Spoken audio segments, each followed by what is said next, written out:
What is up to my YarskCap members? Now, as you could probably notice, we're going to be doing it a little different tonight. I am without my co-host.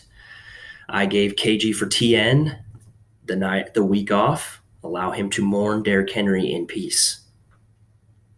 Now, I'd like to mention that the RB1 of my favorite team, also somebody I drafted in fantasy, got hurt week 1, cost me the victory. But here I was the next week, ready for the YarskCap, because these shoulders can carry the team, and that's what we're going to do tonight. We're going to carry this Yarsk team straight to the top, baby. We're going to go on week 9 a little solo action. We'll just see where the night takes us. So we always start with the recap of last week. So let's check in to see how the Busch Light boys did.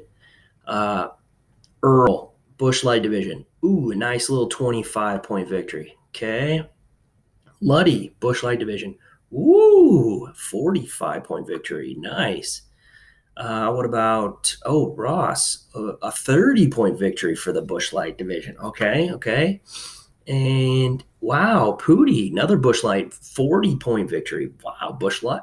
Oh, wait, did we just clean sweep Axe over Kirby by, not to be outdone, almost 45 points? Boy, look at that absolute sweep job, absolute destruction of the Natty division. So we had to start with the absolute sweep job. And you know what? Since tonight it's my night, I get to do it how I want. So we're going to spend a little time at the old box score with Mr. Valentino. We're going to take some time. You know what? We're just going to enjoy this one for a little bit. Just going to breathe in, really soak it in here. What an absolute drubbing.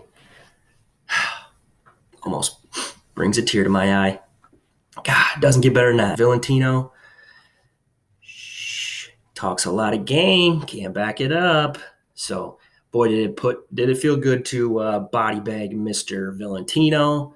He's going to say, if I'd have started Amari Cooper, if I'd have started Michael Carter, don't want to hear it. You got your ass kicked, bud. It felt good.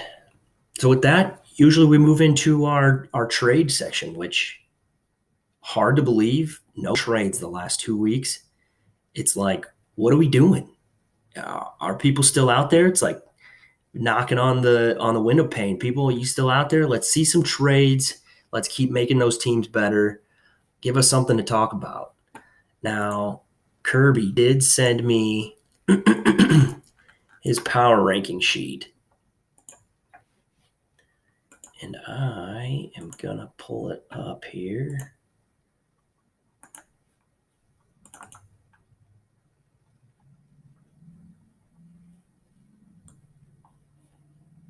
A little bit of how the sausage is made.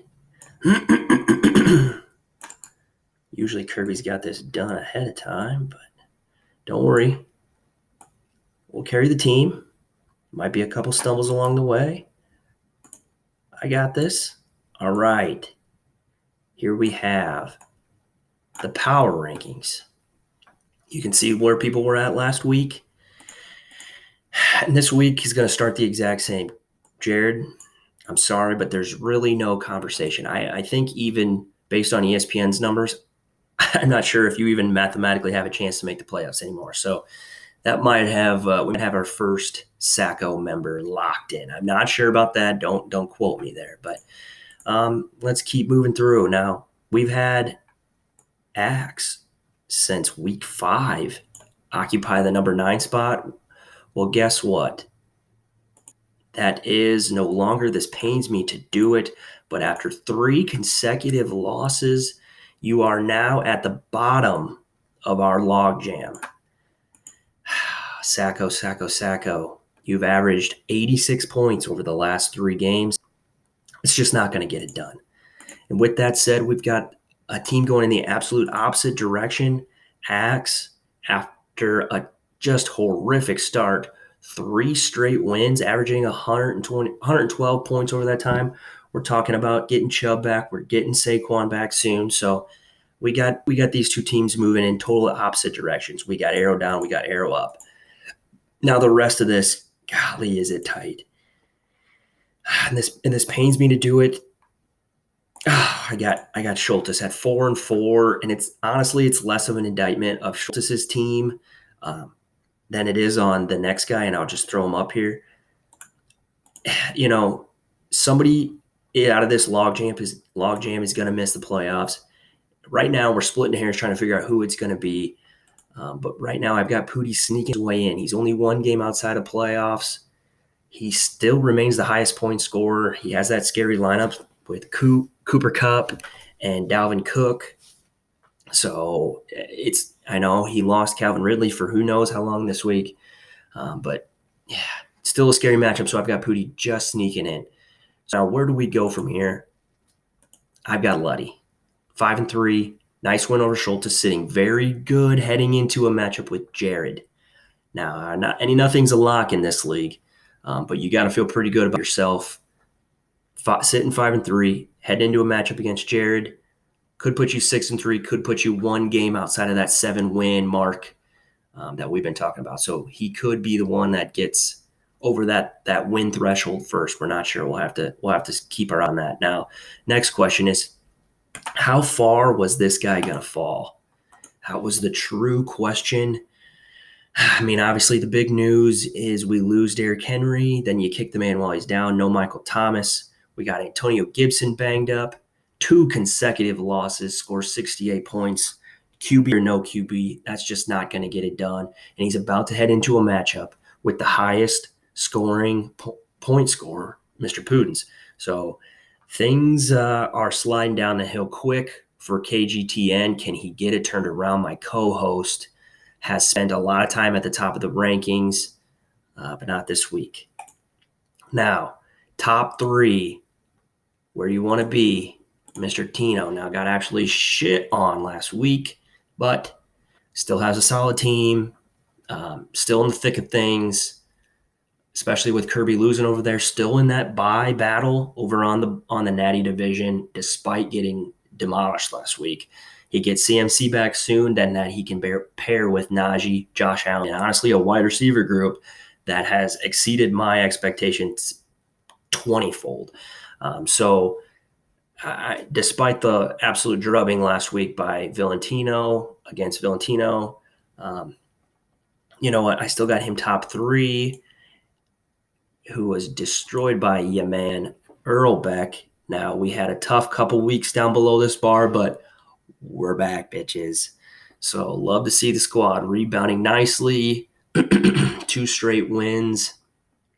Heading into a game with Schultes, who's, all of a sudden lost A-Raj and a few others. So like where the boys are sitting, but we're not quite at the top of the mountain. Right now I've got Ross. Again, I know people were saying, oh, I did the wrong thing. Hold on.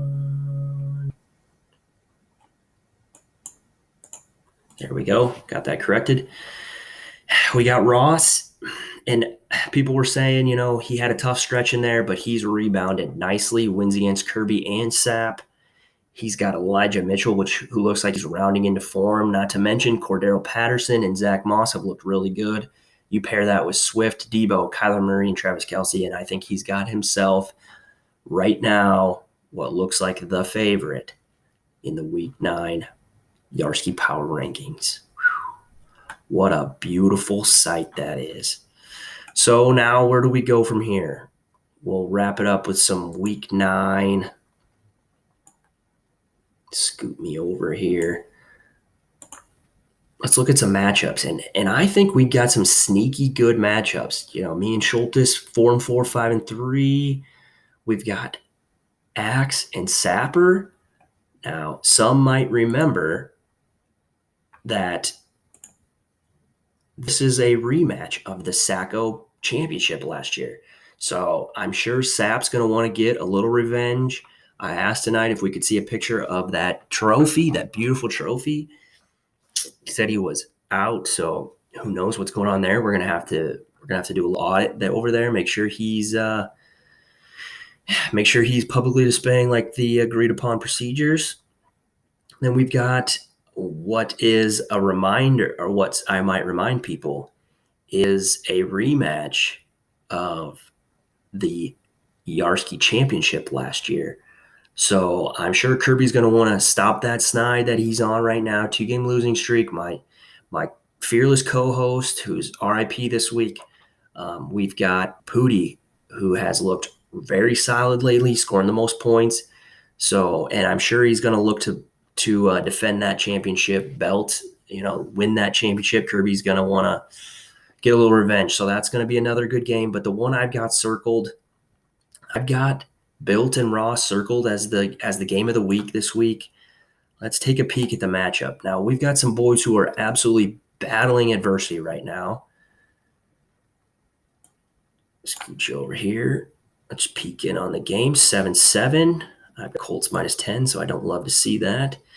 Let's see what's happening here. So we've got Christian McCaffrey. We're not quite sure. I doubt he's going to play this week. We got Noah Fant out with COVID, Miles Sanders on IR, Antonio Brown. Can't believe he didn't play Michael Pittman. That surprises me. Right now looks like a good pick for Tino. Now on the other side, Kyler Murray hasn't practiced all week. Elijah Mitchell, bum rib. Deebo Samuel hasn't practiced with an a calf injury. We got Cole Beasley questionable.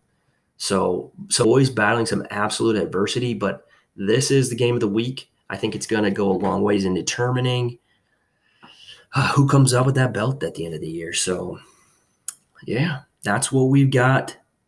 That's your abbreviated, truncated version of the YarskCap. Again, please, everyone, shoot a text over to our boy, Curb Nation, KG for TN.